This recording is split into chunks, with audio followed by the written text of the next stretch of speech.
And Lawrence, welcome to the Without Limits podcast. Thanks for having me, Ollie. Looking forward to this. Me too, mate. This has been a long time coming. We obviously spent some time in Dubai. It feels like back end of 2025 or maybe early this year, and we tried to bring together a podcast on UAE soil, but it wasn't to be. I know you're a very busy man, so it's been good to lock you down. This podcast is all going to be around high performance. I don't think there's anyone better qualified to talk about it. Your experience with the athletes, the CEOs, the high-powered execs, but also the way you have shown up over the last 2 decades. You're someone that's proved longevity in this career as a coach. You're someone that I've known and been fond of for many, many years. So the opportunity to sit down and understand a little bit more about you personally, but then also about the practices that you pass on to the people you work with is going to be going to make for a great episode. Before we go any further, though, probably the one question that's a slight curveball for you maybe is, what does without limits mean to you? There is no ceiling. Anything is possible. There are no limits. And I think it's got to be contextual to the individual. And we can all see what everyone else does on social media and everything else out there, which we can get inspiration from, absolutely. But I think you've got to start where you stand, set clear goals, and just go all in on those goals and be inspired by others, but don't be influenced too much by others. For me, that is without limits. Love that. You're someone that if someone lands on your social media page, people will get a good feel for who you are pretty quickly, right? It's there's a level of consistency, a level of kind of intentional living, and messaging that's been ever present ever since. Like I said, I've followed you, and we're talking. It must be at least 10 years since I've known you. Who are you away from social media? It's a great question to lead with. As my head of operations keeps saying, why are you not showing the real Dan? And if I lead with this, Ollie, and maybe show a bit of vulnerability out the gate is, I am the high performance guy. That is my life. There is no BS with that. I live and breathe this, as I know you do. We embody those behaviors, not just for 6 months, but for our 20 odd years. But with the social media side of things, I struggle to show my real personality outside of being this high performance guy. And it's a bit of a battle and tug of war. And I'll be very honest here is, I work across different verticals with the pro athletes, some of the biggest athletes on the planet. And that's always made me feel like I've got to be super, super professional and dialed in because the margins are so small at that level. I can't be a bit of a joker. But then, there is a bit of a fun side, some would say, outside of that. And I struggle to get that across. To your question specifically, there's not huge life outside of my business and, what I do. So, what you see is what you get. But I would love to showcase a little bit more fun and energy and, who I truly am on social media channels, because those who do know me do see a slightly different side.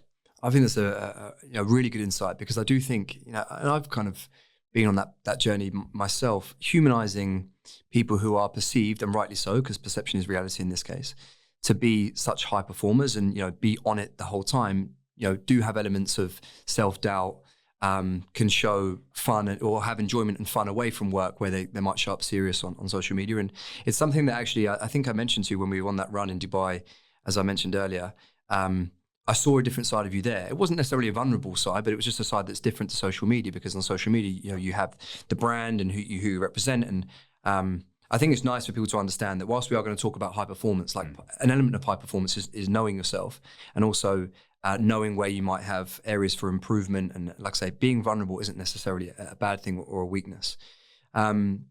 You are the high performance guy. You've been it now for a long period of time. Why is high performance so important to you, and why are you so passionate about it? For me, it's everything. It's the glue that holds everything together. I wouldn't know how else to show up, and it's my true, authentic self. I struggle if I haven't slept properly, haven't eaten well, haven't brought my best to every conversation, and I take pride on that, as I want to leave every conversation with the other person where they're better off. And if I don't know the answer, I'll try and find the answer, and I'll try and add value. And for me, that is high performance. I don't get enjoyment and satisfaction out of doing things that are away from that, if I'm honest. Funny enough, I went out on Saturday for the first time in, God knows how long, my first drop of alcohol this year with friends in London as we shoot this.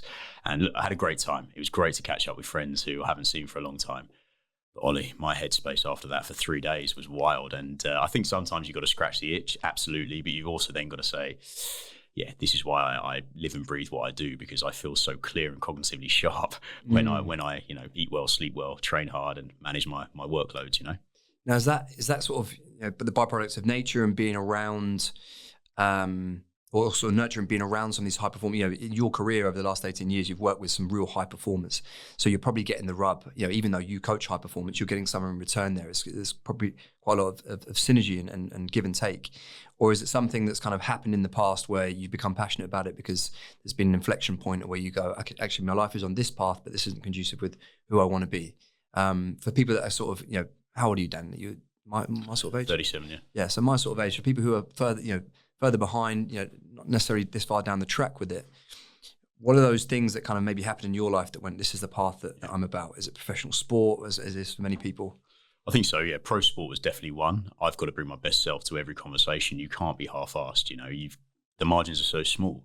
And I've got to be dialed in and as I say, giving as much value to those individuals. And I fully immersed myself in that for probably a decade and a half at the highest level of pro sport. I think George Groves 2012 was the big break. What's that? Yeah, 13 years ago now as we shoot this. So I chose that very early on. I think, my younger self going out a little bit more, but even then, Ollie, I'm talking like once a month, twice a month. It was never something that interests me. So I have always been high performance, and that then, I suppose, tightens up as you get older and really dial in, find out who you truly are, and also how others would want to perceive you and how you want to be perceived. So yeah, that's me, and it is my true authentic self, and I just try and show up every single day. That's like my biggest fear as well, Ollie, is staying the same. That really scares the hell out of me. I love growth and continuous improvement. So yeah, that's really the driver. Segue, actually, we were out for dinner last night. There's a lad that's come over, 24-year-old. It was his birthday yesterday. He's come over from Holland, and he came to do a challenge. He's one of our athletes, and he asked me, what I can't remember how he articulated, but it was something like, what keeps you going with it? And I said the same thing, like staying the same scares me. That level of like decay, if you're not progressing, it scares me. As someone then who has been, lived and breathed high performance, where do you think people sometimes go wrong with it?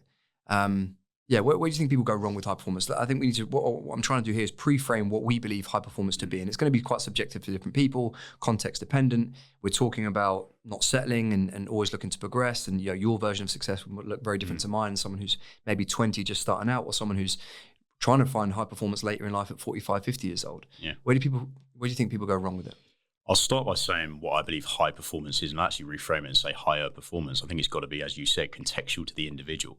You're chasing a higher state. You're chasing improvements every single day. We know that Sir Dave Brailsford, James Clare, whoever shouted about it first, the 1% better every day yields a 37x improvement over the course of a calendar year. So it doesn't need to be this night and day shift of going from zero to hero too quickly. So start where you stand and just simply chase small wins on a daily basis to reach a higher level of performance contextual to you. I'll take it a step further, and with our business we have 4 pillars: training, nutrition, recovery, and mindset. And we're in a world where we're chasing these small wins, the cherry on top of the cake, if you like. But a lot of people forget about the cake in the first place: the training, the nutrition, the recovery, and the mindset. If you focus on those 4 things, you will get closer to where you need to go. And what I mean by that is, people chasing ice baths, infrared saunas, hyperbaric chambers, which absolutely we all use. But they're only having 4 hours sleep a night. They're not really understanding what macronutrients are. They don't really get why protein is important and essential for growth. So I feel like they're missing the trick. So I think taking things back to a simple level and then really breaking inertia, getting the wheels turning, building consistent habits around those 4 pillars is smart. And then once you have those habits in place, you can then start looking at the secret sauce and all these small things, the cherries, if you like, to put on top of the cake. Yeah, it's a really strong message. And it's great that, all of us are kind of retreading that ground of the fundamentals being super important. My last question is to sort of set the scene here for you personally before we go on to the journey of what high performance is maybe for other people. I think in this modern day and age, people are looking for high performance. I think at any age, through social media, we're inspired by people who are achieving, who are successful, and everyone's kind of looking for the marginal gains. Everyone's got an ice bath, or they've got a gym membership, and then they're getting a meal prep service. They may have a coach. They've got the books, the podcasts, etc. You must have been a big outlier 20 years ago with this sort of mentality. Someone who doesn't drink, doesn't go out, maybe involved with sports teams or in social circles, but thinks very differently. What was that like back then? Yeah, there's definitely been a huge shift. I think now people are embodying those principles a lot more. And earlier on, there was definitely some pushback. I think even 4 or 5 years ago, it was deemed cool to sit at home on a Saturday, get a takeaway, have a couple of glasses of Coke or cans of Coke. And now people frown upon that. It's gone completely 180. Whereas now people Like people are going to the gym. People are even doing meetings on a paddle court or Barry's boot camp. Sorry, I shouldn't mention that on here. And like that's the norm. You know, I live in Dubai and it's such a wellness and health conscious place. You've got Kite Beach and all these running tracks. And for me, it's so pleasing. You've got people of all walks of life, all ages. You know, there's people there 70 years old going for walks with their friends and having a catch up. Whereas before that was not the case. So I do believe that wellness health is now cool and profitable for many. So, but you know, irrespective of why people are buying into it, it makes you feel better, it makes you perform better, it makes you look better, and it makes you live a better quality of life. So that's why I believe people are buying into it. Yeah, perfect. Well, we've set the scene beautifully for what we're going to come on to talk about. And I think, you know, a big part of your backstory, as we've alluded to, is working with some of the best athletes in the world, high-performing CEOs. And I suppose that it's like, for someone listening to this, it's like, what are those characteristics and key traits that they have in common? And what can people take from that? I'll give you three, Ollie. So 3 key traits of a high performer for me, from what I've seen over the last 20 years, would be resilience, single-minded focus, and being relentless. I'll give context. So resilient to setbacks, and this doesn't need to just be a professional athlete in front of 60,000 people on fight night or a pro footballer crossing the white line. This can be me and you on our day-to-day or anyone listening. We know it's not a linear path. We're going to have to put out a lot of fires throughout the course of the day, and it's how you overcome those. You've got to be resilient to those setbacks. Do you hit a hump in the road and just, I'm downbeat about it, and then take that energy into your next thing? Or do you say, okay, look, it wasn't ideal, wasn't what I'd planned, but now I'm going to find a way to overcome that hump. So you've got to be resilient, number one, to anything in life.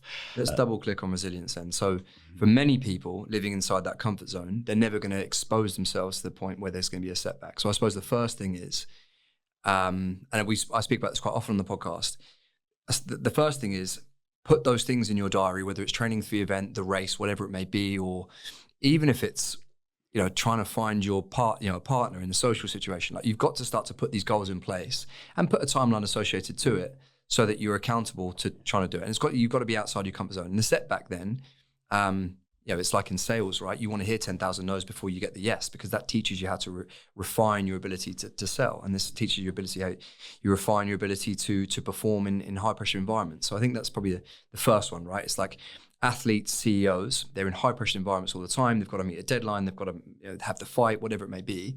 For the everyday person, they've got to find what their version of that is. We call it growth moments. You've got to put these growth moments and opportunities to grow in your schedule, like you've alluded to. Otherwise, you're just going around in circles. One of my favorite quotes: if one doesn't know to which port one is sailing, no wind is favorable. You're literally treading water. So whether that's an outcome-orientated goal, like you're saying you're doing, is it Sydney and Berlin marathons? Hopefully that's out there. I haven't just ruined the surprise. So they're very clear. You're putting a lot of pressure on yourself. You're doing it with your buddies, and you know, you're showing up every day to reach a very clear goal. And that's the outcome. Then you reverse engineer, and then you set the process along the way. So I think having, you know, going back to resilience, you've got to have goals that challenge you a little bit, make you feel a little bit uncomfortable, because again, that is a growth moment and an opportunity to grow. And so the next piece of that resilience, what should my mindset be, or what should someone's mindset be to the setback or to the failure?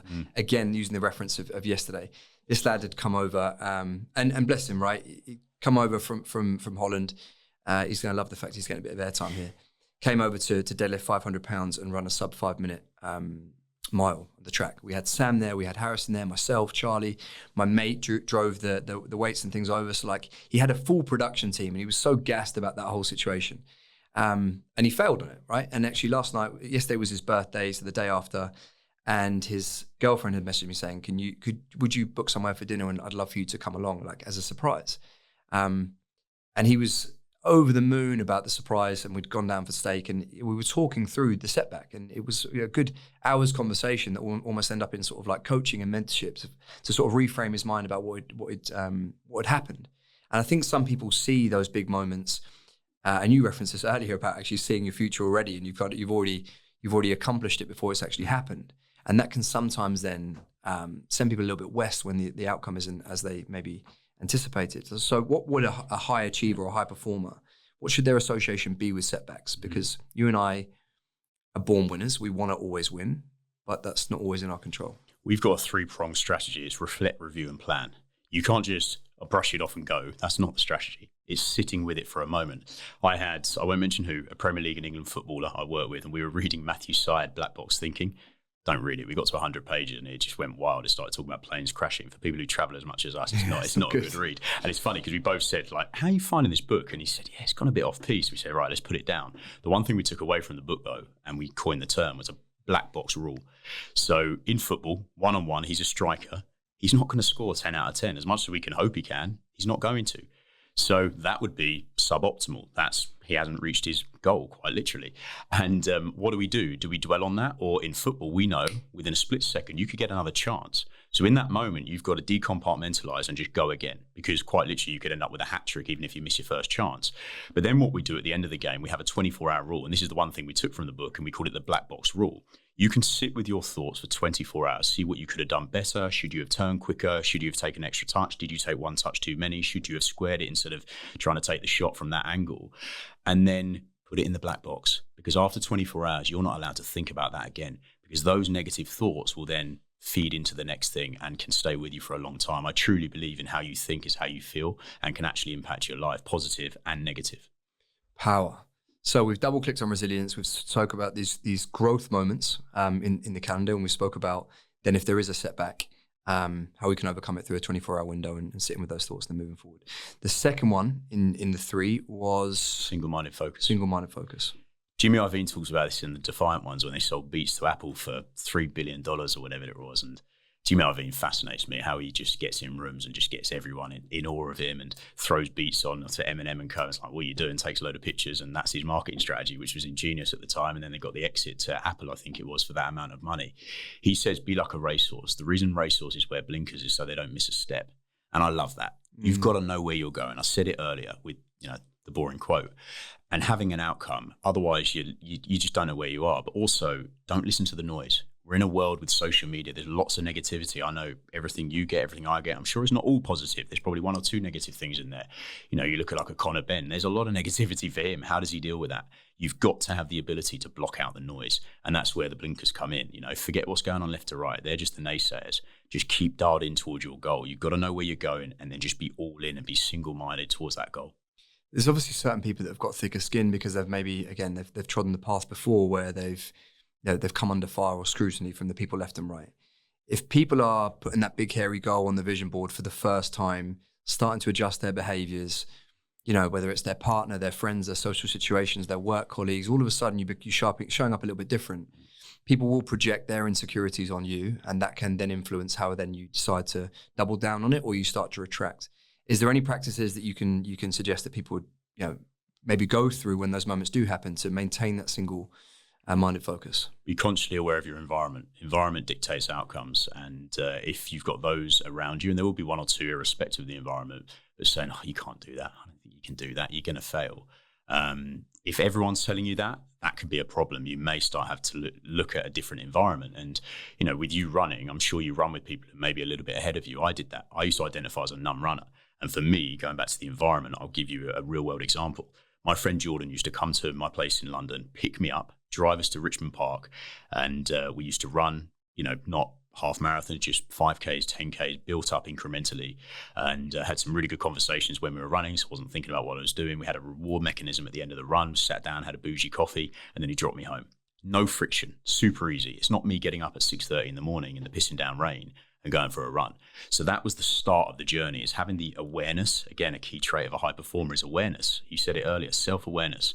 Know that I want to be able to run. I want to be able to show up and do it consistently. I want to eventually be able to enjoy it, but I'm not quite there yet. So I'm going to make this as easy as possible for me. Get my gym kit out the night before. My mate's going to pick me up. And lo and behold, I actually enjoy running. I did 10K yesterday. On a call with my head of operations, and that's my life now. So I think try and remove friction is really important, and of course trying to block out the naysayers. But if everyone's trying to pull you down, that's problematic. There's in the 1980s, it was Australia or New Zealand, tall poppy syndrome, where you outgrow your existing environment. And there will be those moments where if you are trying to make a shift and go against the grain, because people listening, it might be that their environment is people going out drinking, it is having takeaways on a regular, it is maybe being a little bit more more fixated in their ways, going back to Carol Dweck's research of growth versus fixed mindset. Lots of people are fixed. They don't believe they can grow. They don't believe in neuroplasticity. And others, like us, we every day we want to grow. Our biggest fear is not growing, is a lack of growth. So that's why we read. That's why we listen to podcasts, and that's why we have powerful conversations. So maybe start trying to shift that environment. If you feel like people are just trying to pull you back down, that's problematic. So powerful. I mean, we're getting some really good stuff here. So we've spoke about resilience. We talked about single-minded focus, and environment being the thing that dictates everything. So if you find yourself trying to create a single-minded focus and getting distracted or getting influenced by the naysayers or people that are questioning what you're doing, environment. Seek out those people. Make sure that all the inputs coming in, what you're absorbing on social media, sort of places that you go and frequent on social situations or whatever it is, create the right environment conducive for success. I think that's important as well, the social media element, because let's look at our time on the phone. We all spend way too much, myself included, maybe it comes to a point where your old self, the person you don't want to be anymore, was looking at all the negative things that aren't aligned with your longer term goal. Start unfollowing those people. That's the start, because that's what you're going to start feeding in, whether it's conscious or subconscious.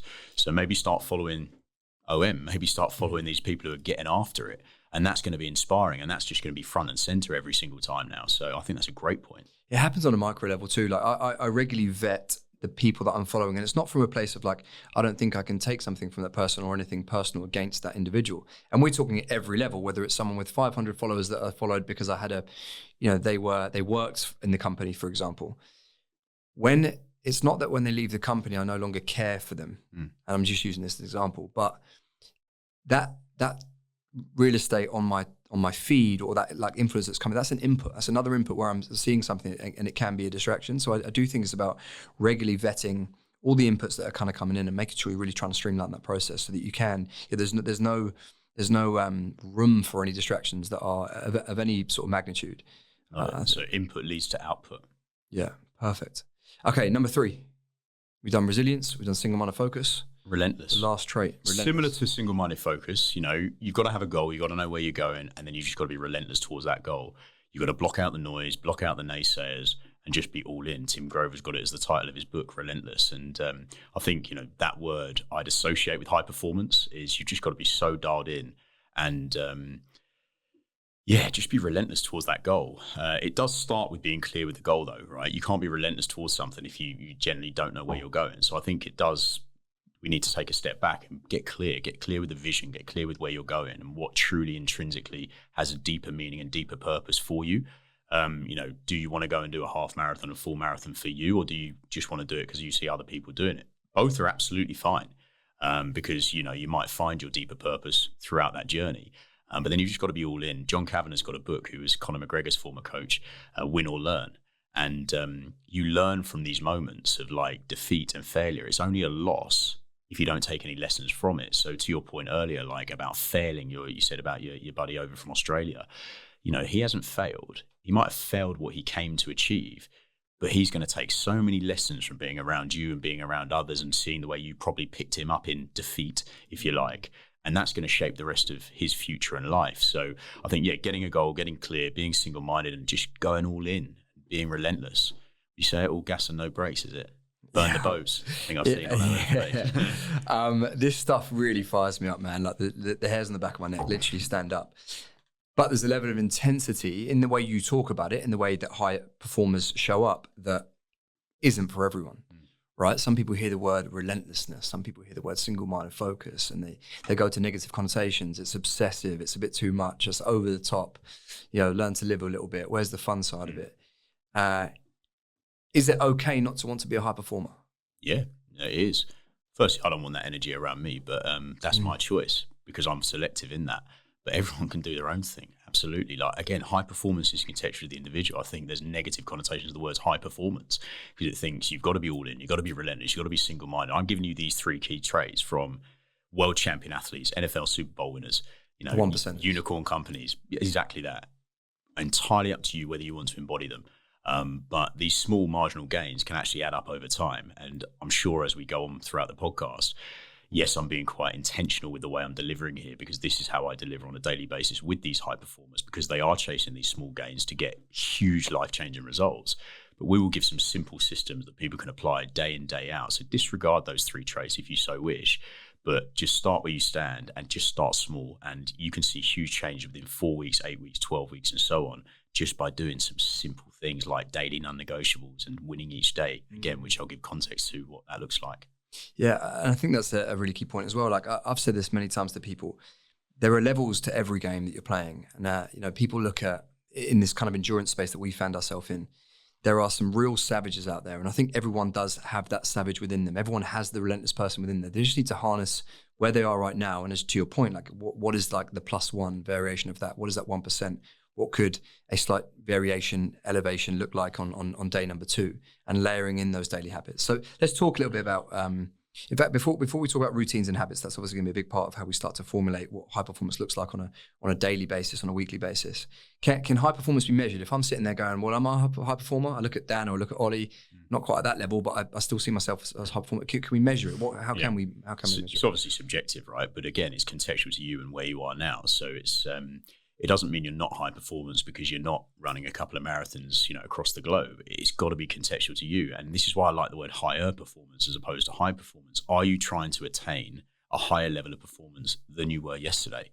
For me, that's high performance. So I think we can be inspired by, the likes of yourself and others out there, but it's got to be relative and contextual to you as an individual. And as long as you're trying to make improvements, then that for me is high performance. Yeah, perfect.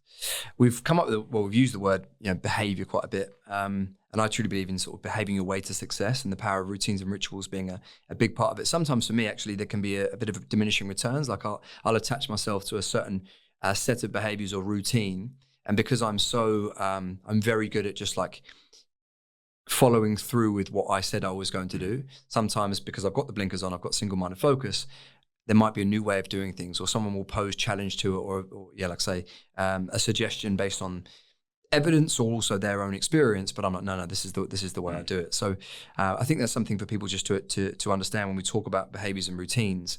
Again, it goes down to context dependent, it's subjective to the individual, and there are maybe a set and a way of doing things that is best practice, but there is slight deviations. You talk a lot about identity first. How important is it for someone to see the person they're trying to become before they get there? Yes, for me, it's everything, and leaning into that person, but also embodying the traits of that individual even before you're there. We had it with a guy, Nathan, who's on our program, and he was a big CEO, nationwide CEO, and he wanted to be an international CEO. So we were like, okay, let's take a step back and see what traits does that person embody. Do they wear a fitted suit? Do they have nice ties? Do they train like a savage? Do they show up every single day? How do they posture? How do they articulate? All these small things that then add up. You said earlier, perception is reality. I truly believe that. Lo and behold, he's now an international CEO. He's closing deals in the GCC, like huge deals. Super proud of him. And he's done so much deep work. I'd give him a book recommendation. It's wild, Ollie. Within 3 days, he's read this book. He's like a serial implementer, which, and again, is another key trait of a high performer. Like, and tell someone to do something, and then 4 weeks later, you're still chasing them to do that thing. I had it in Dubai, actually. My friend Mark, CEO of Shackle, he was going to connect me with this individual. So I actually did a run where we did the run on the Palm, funny enough, and didn't fall over that time. Conversation the other day. Absolutely face planted on my run with Ollie. But anyway, and he said, "Oh, Dan, I've got to connect you with this guy. Runs this hotel. Put your performance support into this hotel. It'd be great." I was like, "Oh yeah, brilliant, great stuff."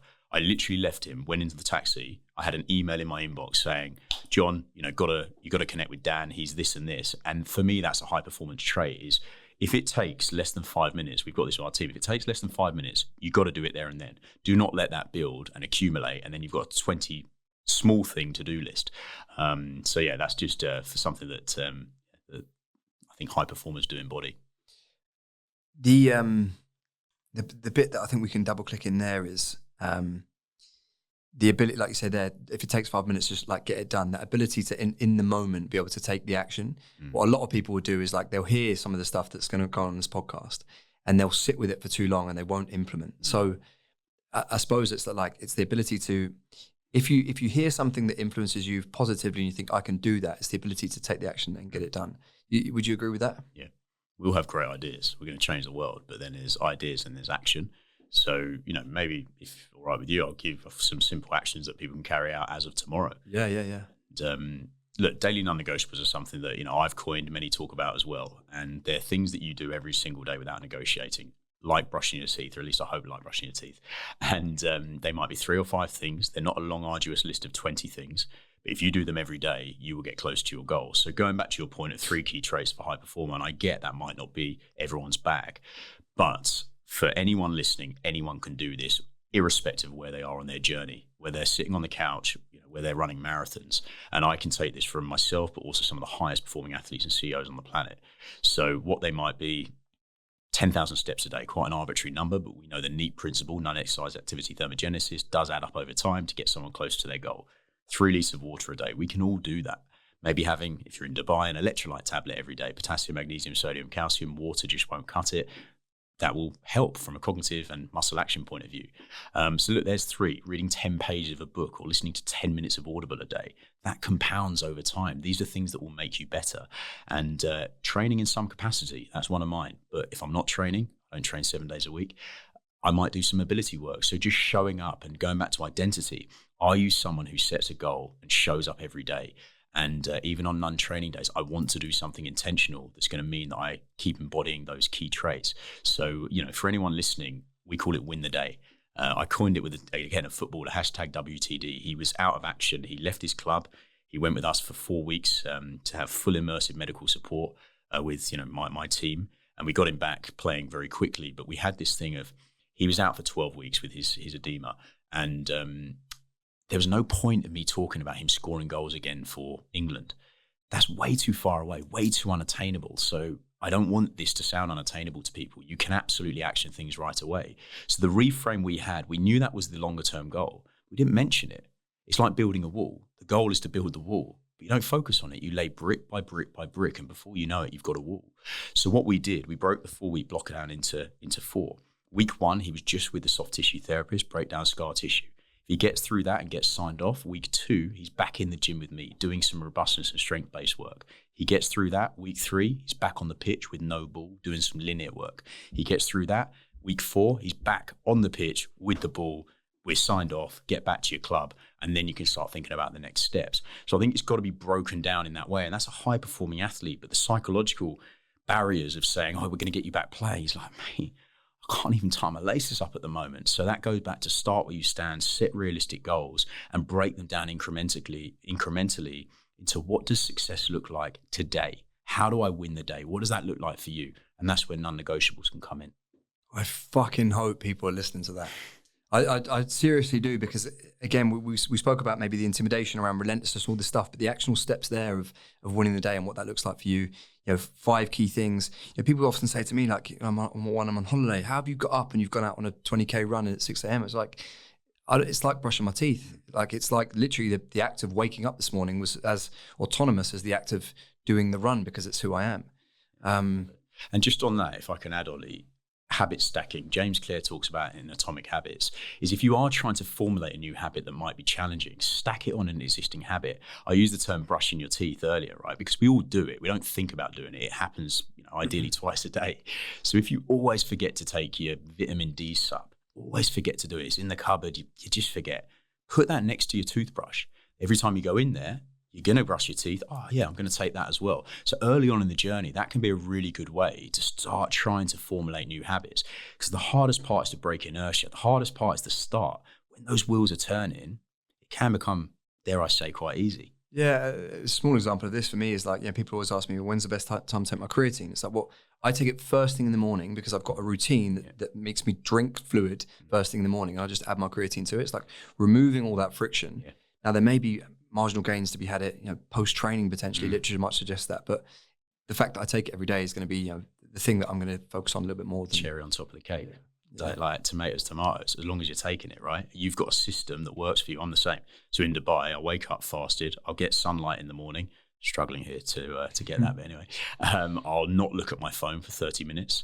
I'll just reset. I'll look out, naturally wake up, to adhere to the sleep-wake cycle. I'll then have water and electrolytes first. I'll then have an ergogenic aid pre-workout. Sorry, no, I have 30 minutes diving into the team, putting out fires. And then I'll go to the gym. I'll say to the team, it's my hour of power. Don't message me, because my attention is poor. Like if I've got my phone, I'm listening to music, the team are, sending messages in all the groups that we've got. It's a problem. It pulls me away from my focus. So they know how important that is. And then I'll get on with my day thereafter. And then I'll have my fully loaded smoothie like yourself, creatine, collagen, blueberries, protein, throw it all in. It's super easy for me, and then get on with my day. Yeah, power. How do you, we've talked about some of the people you work with, but it's clear that you are the embodiment of everything that you teach, right? How do you manage needing a level of flexibility in a week if something comes in that's like a bit of a curveball? Like, does that throw you like sideways?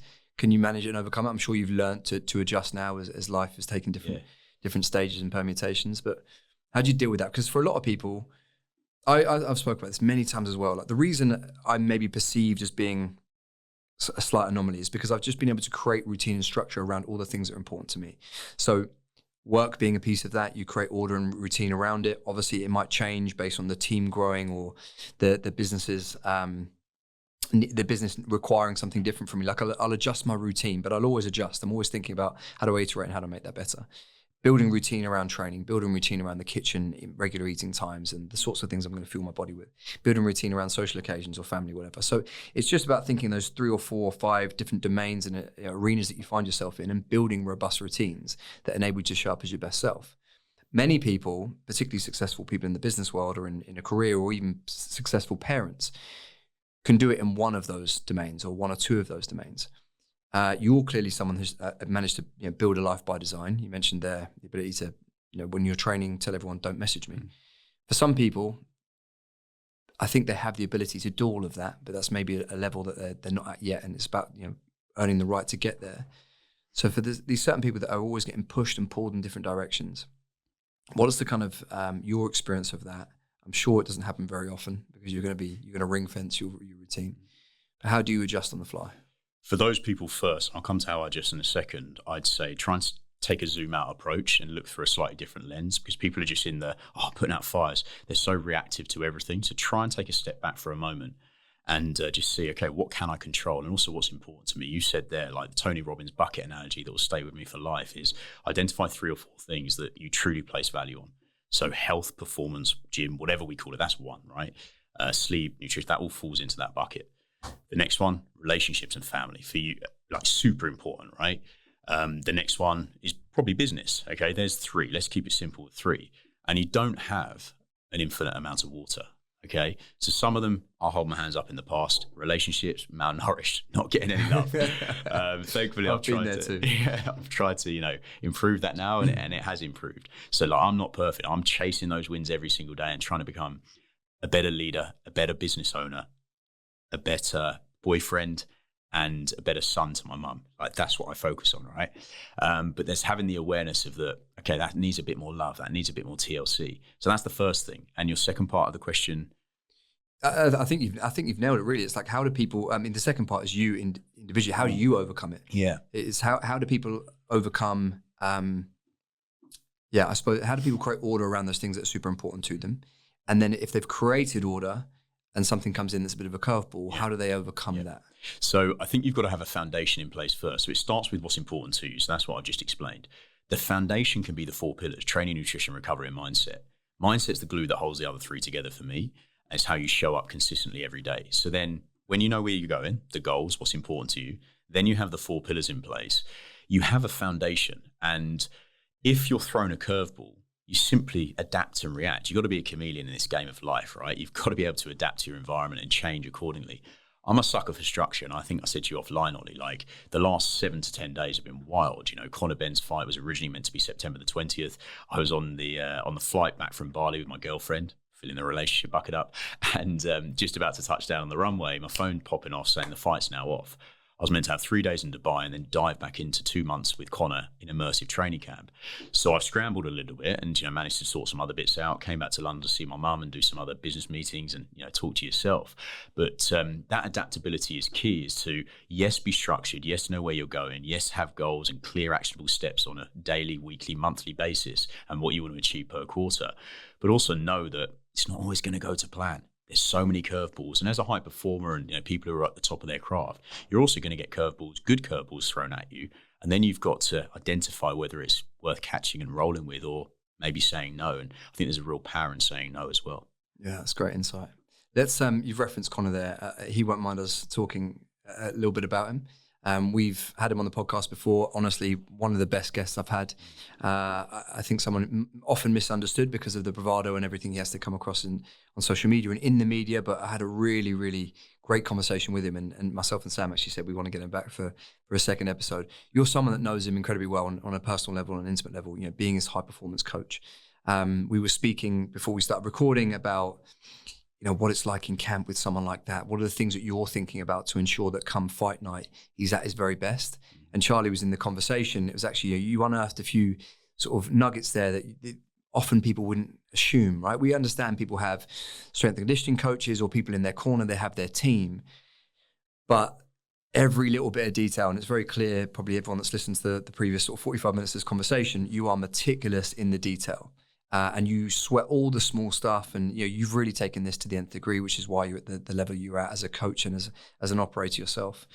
Can you just give us, there's no real questions here around camp, just give me some insight into what it's like in the build up to camp, being around an athlete like that, and what are the things that you're thinking about that people wouldn't necessarily understand as someone in Connor's corner? Yeah, thanks, Ollie. I appreciate that. And look, Connor's top, he's a top guy, and he makes me look good as the head of performance because he's just dialed in, and he is all gas and no brakes. And I think that's where the respect level of myself and him come into play, is that he'll listen.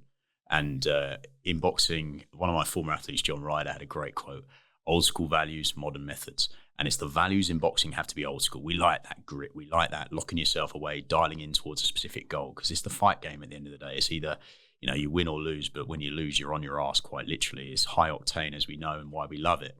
So those old school values need to be there. But the modern methods, that's something that I've fought for the last 15 years of getting into boxing. And, Connor embodies all of those. We love the data. When in camp, so a couple of things. I have his Whoop on my phone. So every morning he's like, Dan, what's my numbers? I'll be honest, and Connor, if you listen, I'm sorry, there's a few white lies in there as well. If he's in the red, I'll take that information on board. I'll let him know he's in a good place, because otherwise he'll get in his head. And then we'll inform our decisions as we go, speaking to the head coach, Tony, and maybe start manipulating the training outputs on the basis of that data. But we don't just take Whoop data as a singular entity. We take objective markers. We also look at neuromuscular readiness testing. We do 3 jumps at the start of every session. We see if there's like a 12% decrement in the jump scores that might impact whether he's ready, whether he's fatigued. Then, of course, subjective markers. And 20 years in the game, the coach's eye, I can see if he's warming up a little bit lax. Is everything okay? And on the subject of that, Ollie, you're like this. He was on the ring ropes one day. I saw his little body language and posture was a little bit flatter than normal, should we say. I said, you all right? He said, yeah. Not the reaction I get from Connor. If I say you're all right, he's like, yeah, what do you mean? Of course I'm all right. What are you talking about? And anyway, I said, no bad sessions. And he just went like this. Boom. His eyes lit up. His shoulders went back. Posture and outlook completely changed. He said, oh, Dan, that hit me, man. I needed that. No bad sessions. Throughout the camp, at any point, and by the way, at any point he's slightly down. That's very infrequent, to be clear. I'll say no bad sessions, and we coined the term. Even on fight night in the changing room, I said, like, last words to him were, double spud, unbelievable training camp, best I've ever had. No bad sessions. Go and do what you do. And it's those little things that stay with the fighter. Again, I suppose small things. On fight night, we found out, I think 4 hours before, there were going to be no mirrors in the changing room. Connor won't fight if there's no mirrors in the changing room. You better rectify that. And why that's important, again, the small stuff, the details matter. He's been drilling for 12 weeks, twice a day in the mirror, doing all of his shadow, all of his prep. That's a problem if there's no mirrors in the changing room and he can't see how he's moving. So, those things are important. And I think throughout camp, those details really, really do matter. Every detail, whether it's me letting the chef know what time the food's got to be ready, what's on the menu for the food, what energy people are bringing. Are people bringing some food that may be misaligned to Connor's goal into the house? And if they are, they've got to get that out. These details are important. And also, going back to non-negotiables, Ollie, I think the Michael Jordan effect, I'm certainly not comparing myself to Michael Jordan, but hear me out on this, is the pulling people up to his level, setting the standard. Connor likes it because I embody high performance. I lead from the front, and he sees that. Like, I'm all in, as is he, and that's why it works in that environment where you're chasing every marginal gain and every percentage does matter. Everyone in that house lost weight in camp. His sister lost 7 kilos, the chef lost 10 kilos, and Pedro lost 11 kilos, the assistant coach. And that's because we set the standard. We had the food set. Everyone was eating similar types of foods. No crap in the house. We had non-negotiables. I created a bit of gamification around the steps. It's like, oh, how many steps have you done? 9,000. Right, let's go. We went for team walks every evening without Connor. He was chilling. So again, a rising tide raises all ships. Everyone was pulled up to the level. So yeah, there's just a few small things. I think in terms of more specifics throughout camp, every detail, like even the music in the changing room, we think about the BPM, the frequency of the music, who's in the changing room. Energy is important and energy is infectious. And on fight night, those small things are so important. I really like the little anecdote you shared before about the ring walk. You give us a little insight into that, the day before and how you did the rehearsal piece. Yeah, so we rehearsed the ring walk the day prior. Look, for Connor, this was 60,000 people at Tottenham, hadn't fought in the UK in 2 or 3 years. A fight that's steeped in British boxing history and folklore with the fathers who fought in the 90s, and huge pressure on that young man's shoulders. And also, people forget, stepping up 2 weight classes. You know, he's had a lot of unknowns going into that fight. And so we rehearsed the ring walk the day prior. I think, that was important. And we had the choir there. I don't know if you saw the ring walk on fight night. It was just, the whole occasion was spectacular. And just going out and just rehearsing and visualizing of how it would be, I felt like that was quite an important moment. So that wouldn't naturally happen. Fighters don't necessarily rehearse at that level with the choir and everything. Not really. No, not really. But again, there was lots of unknowns. So yeah, as a team, we did that. And I think a big thing as well, as a team, we did everything. We were there to support Connor. We are simply the backing vocals. We are the supporting cast. But, he certainly draws strength from having a cohesive unit behind him, It comes back to just like controlling the controllables. Everything that is within your control, control it to the best of your ability. I think that's probably what I bring is it's not just the sets and reps guy in the gym. It's every detail. So Connor can just focus on one thing, and that is the fight. We take care of absolutely everything else. And that's not just me, to be clear. That's every other team member. We all know our roles. And Dr. Fergus Connolly talks about it in a book, Game Changer. He says, to reach peak performance, you must have synergy between different departments. And like we've seen it in performance when we're building businesses and things, like the physio doesn't talk to the nutritionist, he doesn't talk to the personal trainer or the coach. It's like, how does that work? We follow an athlete-centered model where everyone is ingrained in that with one sole goal, and that's to get his arm raised come fight night. Yeah, I think this comes back to everything we talked about, like setting up the environment for success. And we've used the word a couple of times in our communication over the last couple of hours. This immersive experience and really looking at every bit of detail and making it as all encompassing as possible, being the thing to set people up for success. Yeah, I mean, is there anything I know that you would have dotted every I, crossed every T, made sure you've ticked every box in the build up to that fight for Connor. Control all the controllables, and it's the fight game, right? Like, you get punched in the face. The fight was incredible. Is there anything you're going to take differently into fight number 2 as you go into camp? Is there any way that you reflect on your own performance in that and go, maybe I could have done this a little bit differently? I think we did a lot very, very well, and I think we can all be immensely proud of the way Connor performed on fight night, with so many unknowns that are now known knowns going into the next one, like the ring walk, like the occasion, like the opponent, like the fighting at that weight for the first time. I think from a physical and psychological point of view, we did a lot right. I'm very happy with all of that. Of course, there's small marginal gains that we can improve on. Technical, tactical, maybe there's some areas to improve there. I think first round he was swinging from the fences, and I think that's just handling the moment, which he will do better next time. And I think, look, as a team, we have reflected already. We're going to continue to reflect again before we go.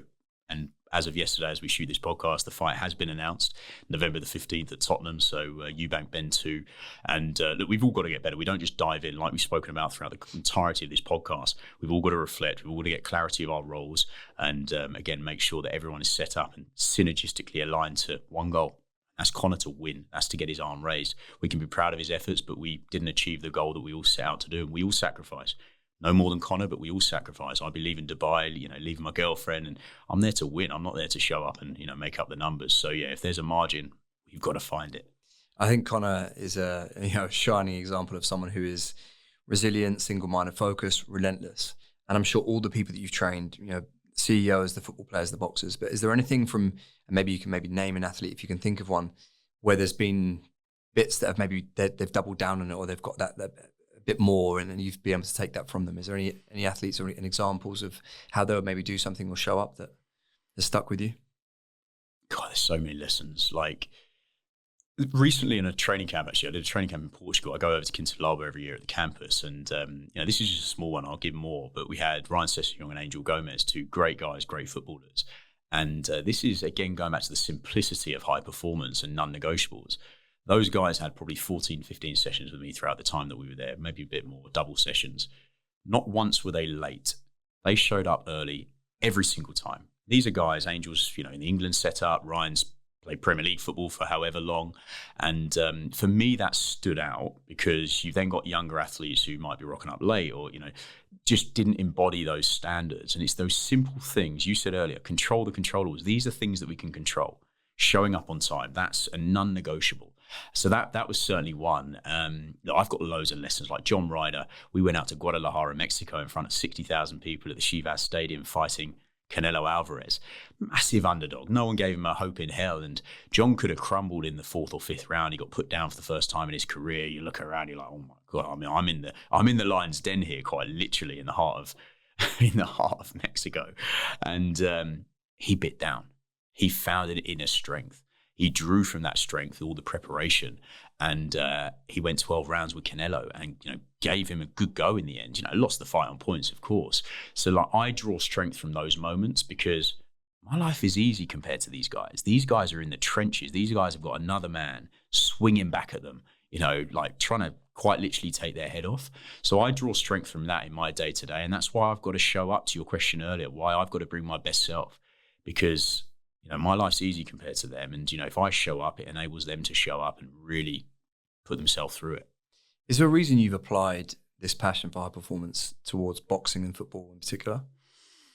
Is there something that those athletes have that maybe other athletes, maybe it's a commercial decision, which is absolutely fair, but is there a reason? Boxing was a passion back in the day. I had a couple of amateur fights, and I'm definitely better this side of the ropes now. But I realised as well there's a bit of a gap. I knew boxers are lovely people. They get a bad rap. You think, oh God, they're fighting. Well, no. If you have a conversation as you have with Conor, and you say, wow, actually, he's really endearing. He's a really lovely guy. Outside of the bravado, they're the nicest people. You go into a boxing gym, they're the nicest people. And I saw a gap there because I knew the training methods at that time was so suboptimal to actually reach peak performance, become a better athlete, to then transfer to become a better fighter. So that was really a passion of mine that I knew that I wasn't that great. So I'd then go the other side of how can I be involved in this sport? So that was the boxing side of things. And look, football's always been a passion. Could have made it if I didn't get but the usual. And then look, football was something that, was passionate about, kind of got into, and it's been a long while. They've been the big two. I work with a racing car driver as well. I've worked with a golfer in the past, but they really are the big two sports and the ones that I really do enjoy the most. Let's so we spoke about it being a very immersive experience for the people that you work with directly. You're not obviously going to have the opportunity to work with everyone in the world directly, but what are the key principles in terms of, I guess, training? Let's just look at that. The 60 minutes that someone's got 3 times a week, 5 times a week. What are the things that you'd be thinking about? We're living in a world where, as we're sitting now, as we both sit up a little bit straighter, where we're hunched over a desk all day, everything's in front of us, driving phones, or laptops. So I think starting with some form of mobility work, it's not slick, it's not sexy, is important, whether that's 5 or 6 minutes at the start of the day. It can compound over a period of time, and what that might look like. So as I'm sitting here now, my hips are in a shortened position, my pelvis is out of alignment. I had spinal surgery 13 years ago, so these are considerations I've got to have. The T-spine as well is slightly rounded. So doing some mobility around the hips, around the mid to upper back area, pretty important before you get going. So we call it the RAMP protocol: raise, activate, mobilize, potentiate, popularized by Ian Jeffries. And raise the heart rate, activate muscles, mobilize around joints, and prime or potentiate the neuromuscular system. Super simple. Anyone wants it, I can share a video after this. You can find it on my socials anyway. So that's 5 or 6 minutes.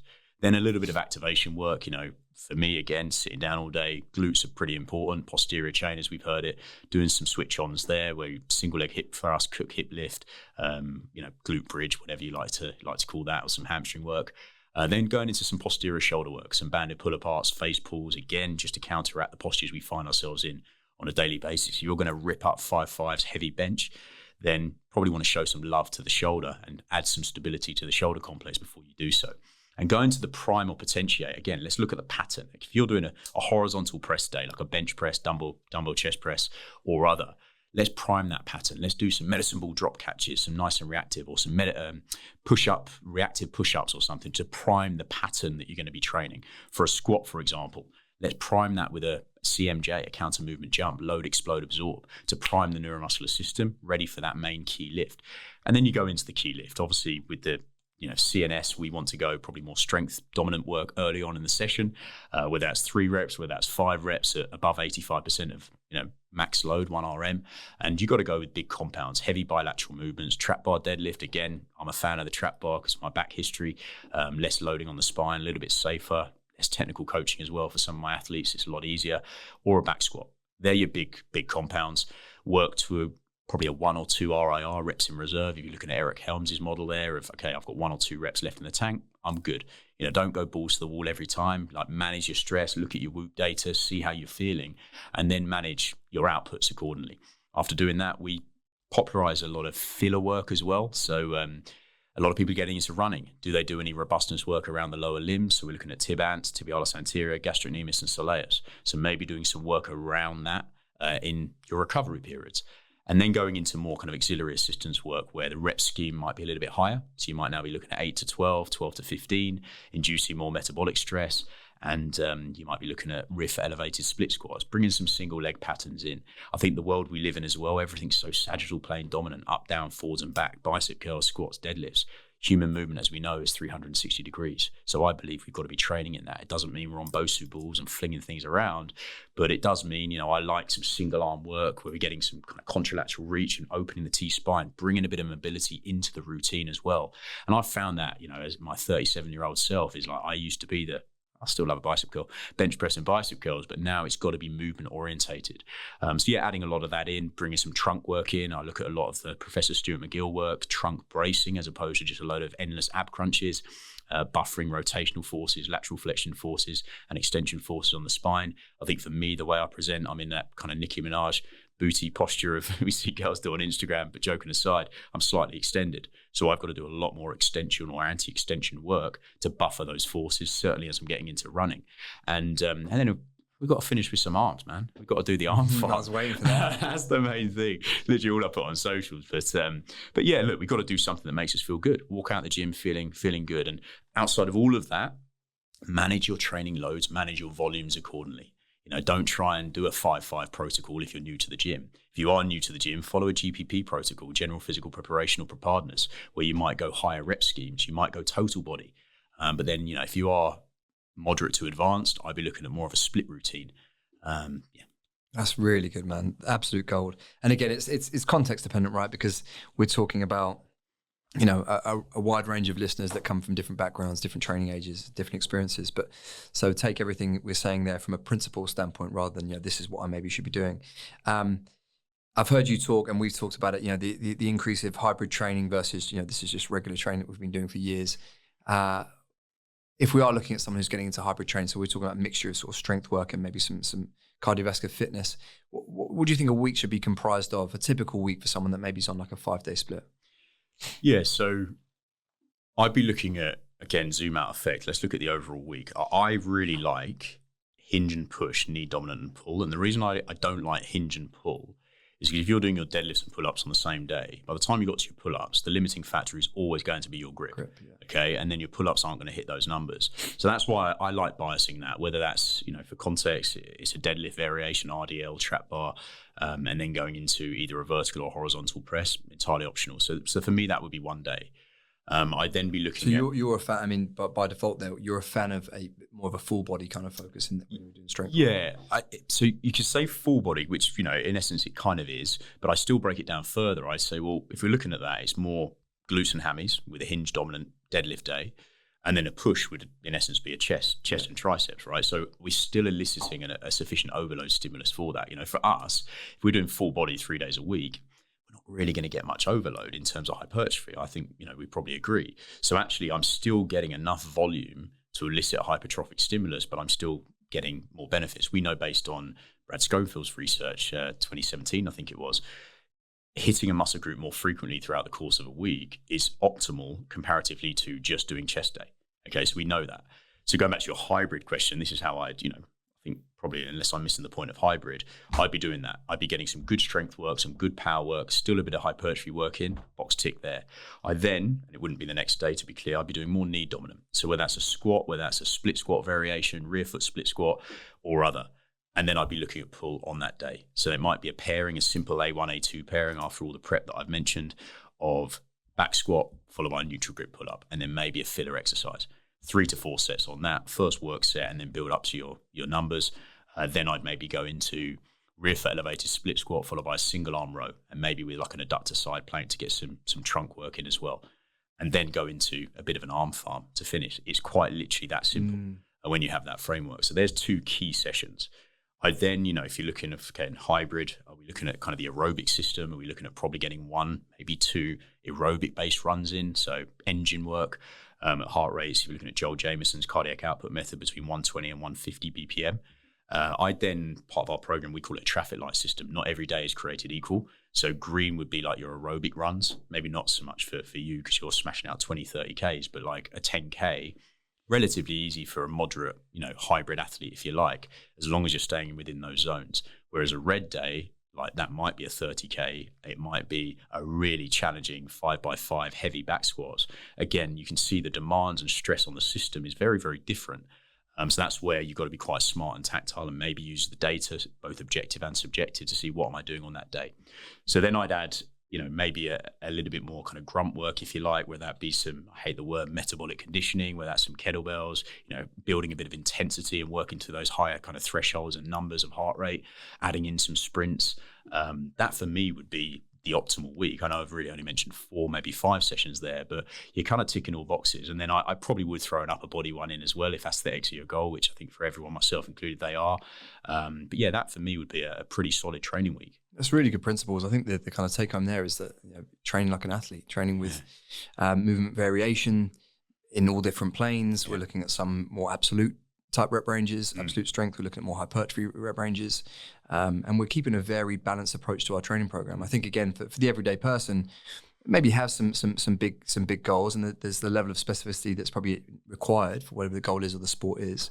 But training like an athlete is the best way to sort of keep yourself injury free and feeling good. And understanding what you're trying to achieve without going too deep here in terms of physiology, but understanding what the goal of the session is, right? If you're doing heavy 3 to 5 reps above 85% of 1 rep max, I'm trying to improve force production. I'm trying to get stronger, to build robustness qualities, and then become a more powerful athlete, or at least give me the potential to become a more powerful athlete, because force times velocity equals power. So you're building the engine, you're building the horsepower in the engine. You've gone from a 2 litre to a 3 litre engine by simply getting stronger. And we know that you're then, if you're doing it the right way and you're not crumbling under the bar, you're building robustness and tissue tolerance and load tolerance and capacity that will then help you become a runner, a better high rocks athlete, or whatever else you're doing. And then, if you're looking at mechanism for hypertrophy, maybe some metabolic stress, maybe, I don't know this, so that would be mechanical tension, muscle damage. There's question marks there as to whether that is still whatever. But, I like doing controlled eccentrics, absolutely, providing you're not going to be too fatigued and sore for the next day. I think one thing I would say for the listeners is there's a dominoes effect. You cannot see a session as a singular entity. You've got to see how this session feeds into the next, because as we know, torso and hair, it's not about that one epic session that you have. It's about the big C word, showing up consistently. Power. We've talked about a sort of training week. You've talked about referencing sort of objective, subjective data, maybe from your Whoop or the wearable, and then also how are you feeling? Really understanding yourself and knowing, am I motivated to training? Is this obviously motivation, discipline, etc. Some sessions we have to go through where we're not maybe quite there, but you still have to get it done. Others, there's maybe an opportunity to pull back, take some recovery. Talk to me about sort of the people's relationship then with stress and how we manage both physical and psychological stress on the fly in the moment. Think of stress, right? It all goes into one cup. So there's our stress cup. And we spoke prior to this, didn't we? Of like, you're doing some pretty savage things at the moment, not just in training. You're training for the Sydney and Berlin, and you're not just training for it. You've got a very clear goal that I know you're holding yourself accountable to and doing everything you can to achieve that. But what people don't see, if you don't mind me saying, Ollie, is you're also a dad. You've got a beautiful family. You're crushing a business with a massive team, a global entity, and building a brand in doing so. These are stressors, and they all go into this same cup. So with that, unfortunately, you can't follow the I am a full-time athlete approach of I'm going to eat, sleep, train, repeat. It would be lovely to do so, but you've got so many other stressors that knowing you and knowing a high performer trait, oh no, I'm good. But sometimes you're not. It builds up, it accumulates, and how that might present itself like a volcano, it builds, and then it erupts. And that's when you get a tissue issue. You get, I've done my hammy. Yeah. Okay. Done my hammer. I've done this, So it's, I think we've just got to be very mindful of the bucket. And that only comes with time. It only comes with experience. We are in a data-driven world, so we can start looking at data, though I'd say don't fall too far down that rabbit hole. Just use it to maybe start informing decisions, but don't, make it the be all and end all. Sometimes, though, I'm not a huge fan. We got to go full Goggins, and just suck it up and get on with it. But if it's that your data is presenting in the way you feel subjectively and objectively for 3, 4, 5 days, and you're not listening to that, that's going to be a problem for you. I would absolutely deload. I would absolutely pull back. It's all about the push-pull method in effect, knowing when to pull back. And that's hard. It's hard for you. I know it is. It's hard for me. I don't like rest days. I really don't. Like, training is not just physical. Training is psychological. It's the glue that holds everything together. So that's why I say even on a non-training day, I will still show up and do some mobility. So I've ticked the box and I've shown up and I can get on with my day. So I think managing workload, managing family, managing stress, and it goes back again to the Tony Robbins, the 3-pronged approach of what do you place value on? It all starts from there. Because if you've got 10 buckets or you don't really know what your buckets are, you're taking in all this stress, you're getting overwhelmed, you're going around in circles. So take a step back, get clear with your goals, get clear with your buckets, and then you can try and manage stress a little bit better, because this whole life thing is about stress management. I feel like I'm in counselling. This is so good. I mean, the reason it's prudent is because the last couple of days I've literally felt like that. Like, I've had a couple of late nights, so obviously I know my sleep routine's out of whack. My Garmin or the Ultra Human ring that I'm wearing will be telling me, heart rate was elevated during sleep, total sleep times down, breath rates up. So I'm seeing these bits of data. I'm like, I can push through here, I can push. But when you're on the 3rd day and you see the motivation's dipping even further, you're in the gym, you can tell from if I grip the bar, I can tell whether my grip's feeling how it should feel or not. And these are just the reminders to go, a sidestep, a couple of steps away from, or a couple of days away from what you would have supposed to be doing, and focusing on other areas. It might be the sauna, it might be the mobility, it might be the whatever it may be. There are things that can still move you forward. Yeah. And that's so important, because I'm guilty of it, you're guilty of it, some of our clients are guilty of it. The whole high rocks, like we see it, where it's foot on the gas, they champion, do more work. But I promise you, that is not optimal to reach peak performance. The way you will reach peak performance is knowing when to push, knowing when to pull, understanding your body. And they're the people who will stay on track. Going back to consistency, like you might do a 4-week block and then fall off, and you're 7 to 10 days completely out of kilter. Well, what about you do the 4-week block, you pull back for a mini deload. So we actually kind of coined the term mini deloads. We don't need to do a 7-day deload. God, we go mental. 3 days, 3.5 days, pull back, and then get back to it. That's all you need. And then you can continue to improve. Really good. Let's talk about then the longevity piece, the ability to show up consistently and improve time after time after time. And I think that's where people like yourself in your career, 18 years. I can't believe you said George Groves earlier, 2012 or 2013. I must have been following them for more than 10 years. So I remember it vividly. To keep being at that level for so long, the athletes, the Ryan Sessions, whoever it may be, and yourself as a practitioner, there's a longevity piece here, and it's trial and error over time. It's learning, and it's being able to course correct when things go wrong. As you've evolved, how has your definition of high performance for yourself changed? You referenced this new experience now of having a girlfriend, and things need to change. So how do you evolve your high performance as things change? Is it you referenced Tony Robbins? Is it just reevaluating the buckets and going, okay, what's important for me in this phase of life? Yeah. Kaizen, continuous improvement. I know that's how we live our life. We're going down the Japanese philosophical route. Is I want continuous improvement every day across the board. And the buckets, as I say, they have changed slightly. I'm putting energy into relationships now, which is great. She makes me a better person. She slows me down a little bit. I think it's just identifying what's important to you and just trying to get better in any way, shape, or form. The high performance traits. I'm 37 now. I've had to. What I'm saying is what I've learned. It's what I've seen, what I've done at the highest level. It's what I've learned on myself as well. Like, I can't be blasé and blinkered to managing my training loads. I had spinal surgery 13 years ago in Harley Street, and I've had to manage my loads since. I've been envious of the way you get under that bar and rip it up. But even you will probably say now. I've changed completely. The last couple of years, I was saying the other day, again, referencing this lad that's came up today, I don't remember the last time I did a bilateral hinge from the floor. Yeah. I physically can't do it and run 4 times a week. Because the juice isn't worth the squeeze. It goes back to, what are your goals? Clear with it. Is that aligned or misaligned? And then we look at the risk versus reward continuum. Is the risk of the exercise, do an ego lift with the boys to put it on the gram, Does that outweigh the rewards? And I think for now, our older selves would say, yeah, it absolutely does. So I think going back to your question is like, I've had to adapt, I've had to evolve, I have to manage my training loads. I really do believe in our 4 pillars: training, nutrition, recovery, and mindset. If I don't sleep well, I'm not good to be around, and I have to then prioritize that. And, I create the optimal sleep environment to do that. It's not just saying, oh, go and sleep more. And someone's listening to this, they've got 3 kids at home. Like that's not great advice. But there are ways that you can optimize your sleep environment. And if sleep is something you cannot improve because of other things that you've got going on contextual to you, what can you improve with the other 3 pillars? Well, you can eat better. You can still get 2 grams per kilo of body weight of protein per day. There's certain things you can do, 3 liters of water. These little things will add up. And please don't get overwhelmed by certain things you can't do. Focus on what you can do. As you said, control the controllables. What's one area of your life that you're actively trying to improve? Have you got it all nailed? No, I haven't got it nailed. God, no chance. Relationships, I'm learning on the job big time. Like, I've been blinkered. I've been single-minded. I haven't had to think about other people. I'm really trying in that regard. Being a leader of my team, I'm learning on that job as well. And realizing that I've got to articulate in different ways. Like, I am high performance. My standards are so high. If you've got 5-year team in the Philippines, maybe there's a bit of a misalignment there. So thankfully now I've got Jamie. Shout out Jamie. He's my head of operations. He's been absolutely brilliant. So everything feeds into him, and then little bits make its way through to me. So I can then focus on the big stuff, podcasts, great meetings with great people, and do the stuff that I enjoy. But I'm trying to become a better leader. I'm trying to become a better communicator. It's continuous. I don't feel like I've cracked it by any stretch, and I hope that does not come across in this podcast. I'm trying to be a better son to my mum, So I actually think it's quite endearing, the bits of content you share with your mum whether you're flying her out to Dubai or you've gone for a trip in Europe. You've been with her in London. I really like that. Do you know what? Everyone's been saying that, and I honestly think I need to cancel my Instagram page and just make her one.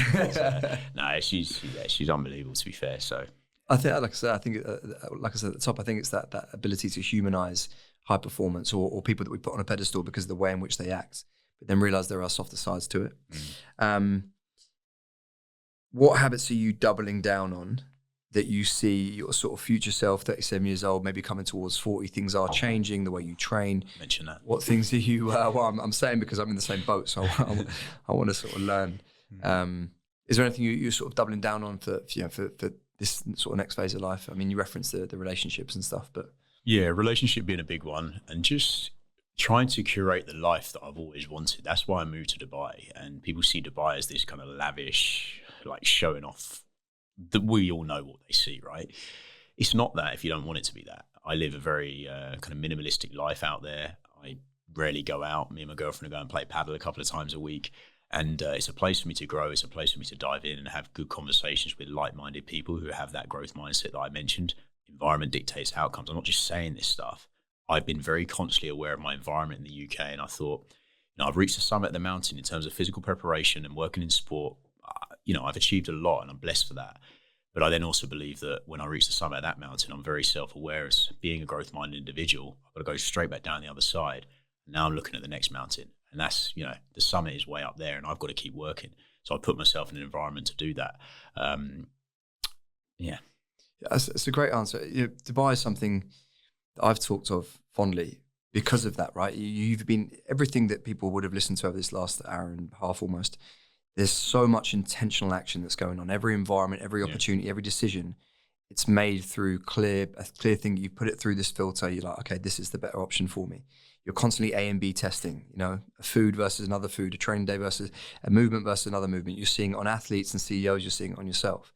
And taking yourself to Dubai, which is actually a part of what I wanted to discuss, is like a real intentional action to immerse yourself in an environment where you're going to learn more about business. There's more career opportunities, commercial opportunities. And it's the same for me. I want to be around people that are thinking how I want to try and think. I love optimism, not toxic, like, people thinking there's something that they're not, but I love glasses half full. I'm going to attack it. We can win this. We'll find a way, not second questioning, pessimistic. I don't know. I'm unsure. I'm going to, retract and retreat. But in the UK, you find many people like that. You're being bombarded by the media, you're bombarded by people, and people just want to sit in a box, be in a box, accept this, don't do that, go on one holiday, have fun but not too much, have a nice car but don't make it better than mine, all this kind of bullshit. I like when people are succeeding, in whatever area of their life, whether it's financially, in relationships, whatever. That's like, I warm to that. I sort of move towards it. I'm like, what can I learn from this individual? I want them to go further. I never look at it as going, that I'm comparing myself, and I now feel take a negative approach to it. Dubai is that melting pot of talent. You see it in parts of the US as well. There's just a level of optimism and a way of thinking. You're one conversation away from your life trajectory completely changing. You're one introduction or network session away from these sorts of things. So I can see why you've moved there, 100%. What does high performance look like for someone in their 40s, 50s, or 60s who maybe aren't as physically capable as us in our 30s or 20s? Should it be attached to, I think I know the answer here because I think we've touched on everything high performance is, but should it be attached to the metrics, the 5K time, the marathon, this on my deadlift, this on my bench press? It can be, if that's their goal. It goes back to what do they want to achieve. It's got to be contextual to them. So we'll do an unpacking deep dive session of what does high performance mean to you? What does success look like? Not just over the next 6 months, over the next 6 years for that individual. Because if they are making a shift at 40, 45, and as you said, 50, that's the rest of their life. So it quite literally is that important. So we've got to get crystal clear with, okay, who do you want to be? What traits do they embody? Do you want to be a father? Do you want to be a grandfather? Do you want to be around to see your grandchildren? Like, that's how important it is. And we have a slogan on our website, like, we will help you live for longer, which I think is quite brash and straight up, but we've got the data to prove it. We know based on Dr. Peter Attia's work, his book Outlive, highly recommended read, there's direct correlation between VO2 max and longevity, which is why that's one of our testing batteries with our business. So we can say, if we get you from the lowest percentile to kind of middle range, we will improve the quality and duration of your life. So we use a lot of data. I think it's important with those guys, certainly with the executives, is we say, like in business, what gets measured gets managed. You can't just be like randomly doing things at that point. Like, these guys and girls have worked so hard for their life, they deserve to be optimized. And that's really the word. And certainly in Dubai, longevity, reduced mortality rates, optimization, wellness. I hate the words biohacking, but if you want to throw that in the mix, I don't believe in biohacking. I believe in optimization. And of course, there's certain traits that fall under the biohacking umbrella, like ice baths, infrared saunas, NAD+, that we will bring into our program. But we believe in a lot deeper approach around behavioral change, around environments. And hopefully that's come across today, that we can quite literally change someone's life. It doesn't matter if you're 40, 45, 50, you've still got a long way to go. And it's not just about, it's about having life in your years as well, not just you adding years to your life. It's how you live those. So yeah, look, if your bench wants to go up, that's probably not the metric we'd be looking at, if I'm honest, like, just because of those dudes, like, shoulder impingement issues are a real thing. So we probably wouldn't look at bench, but we would look at 5K, 10K, whether they eventually want to run a half marathon, a 70.3, probably for the younger age group that you stated there. But, even some of the older guys, we've got people join our program who are late 40s and they want to do a 70.3. We're obviously realistic with what that looks like and the duration it takes to get there. But it'll be led by DEXA scans, VO2 max, comprehensive blood work, strength diagnostics. So we can build a plan to say, this is your starting point, this is your baseline, this is where we need to get to achieve that goal. So it really depends on the individual who presents to us. It's not a cookie cutter. It's, okay, let's get really clear here with not just what you want to achieve, outcome orientated. What does this mean to you intrinsically? Why do you want to link your goal to your life and how you want to be perceived, how you want your kids to see their father? Like, that's how powerful it is. Yeah, I think without attaching that meaning to it first, people then they lose the motivation. Yeah, when they hit the hump in the road, right? No, that covers that perfectly. I think the idea is for listeners is to appreciate that, like, high performance doesn't necessarily have to have a shelf life. And just because you're not there now doesn't mean you can't look for it. And I think that ties back to the I suppose the goal of the podcast of this Without Limits. Like, for me, I want to know what can I achieve and what can I do to be growth minded and continue in my 40s and my 50s and my 60s.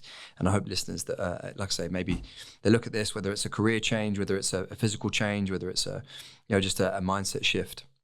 And appreciating that where you are now doesn't necessarily have to mean that the goals ahead of you can't be achieved. And you can change at any time. We've got a dude in our program, exited his business for 155 million. Right? I won't mention him, but I'm so proud. He's a tech guy. That's what his business was. He's now built a gym in his house. He signed up to his first half marathon. He's been on our program a while. He's in Orlando now. He just did a run in Central Park, New York. He's just gone to Orlando. He messaged me yesterday, Dan, I've just completed 10 to 12K without any knee pain. I feel amazing. Like, that might not sound like a lot to people. That is huge from when he joined our program, because he was not that gym guy. And it's like, again, it's got to be contextual to you. So anyone can achieve what they want to achieve. Just chip away each day. We're very biased, right? Let's sort of wrapping this up. We're very biased because we work in the fitness space. It's very obvious there's a lot of CEOs now that are unlocking new levels themselves through the medium of fitness being the thing. Why do you think people should start with that? You know, you mentioned those kind of 4 pillars of training, nutrition, sleep, and was it recovery mindset, the fundamentals kind of health and well-being. Do you think that's just where people should start? Just audit where you currently are in terms of daily movement, where am I at? Nutrition, what am I doing? And just like make those slight changes. Start where you stand. Identify where your feet are now, not where I was 4 or 5 years ago, and I'm trying to get the wheels going again. Just start where you stand and do a bit of a 360, a bit of a review. Okay, how many steps do I do? What are my non-negotiables? But it all starts with, what do I place value on? What is my goal? And you don't have to get super clear. And that might contradict what I said earlier. You haven't got to say, right, I'm starting this journey. I'm going to be running a half marathon right away. No, just start small. Set some daily non-negotiables. Focus on those 4 pillars. Am I training 3 times a week? Am I sleeping adequately? You know, obviously the number 1 recovery tool is sleep. It costs absolutely nothing. Whether you want to use data and stuff, then it does cost something. Nutrition. You know, am I getting 2 grams per kilo body weight of protein per day? Completely going against the World Health Organization of 0.8 grams per kilo of body weight, which we know is ludicrously low. Understanding macronutrients, like understanding carbohydrates, understanding energy balance, simple things that can be done with a basic app like MyFitnessPal if you want to track for a week, which I recommend. And then mindset. Am I listening to podcasts? Am I reading books? Am I assessing my environment? That's where you start. And then you break inertia. And then you can, 6 months down the line, do you know what? I'm going to do this half marathon. I feel great. So I think you've got to be realistic. I'm all for setting lofty goals, but start where you stand, identify where your feet are, and just break inertia initially, and then you can go big with the goals later down the line. Matt, I said at the top this was going to be a complete download on high performance, and there was no one more qualified to talk about it. I think over the last 90 minutes, whether it's been like the book references, the research paper references, like you are so ingrained in this life. And it's been an absolute pleasure to become your friend over the years, to follow your journey and to take inspiration from it. That was powerful, mate. That's been one of my favorite conversations. So thank you so much for joining me today. Thanks, Ollie. And I've got to say thank you. Thank you for what you've done to the fitness and wellness space. I don't know if anyone's actually said that. You lead from the front. You showcase not just training, how to run a business, how to be a great dad. So honestly, I'll say this from fitness. Thank you, bud. Oh, thank you, mate. No, I mean that. Thank you, mate.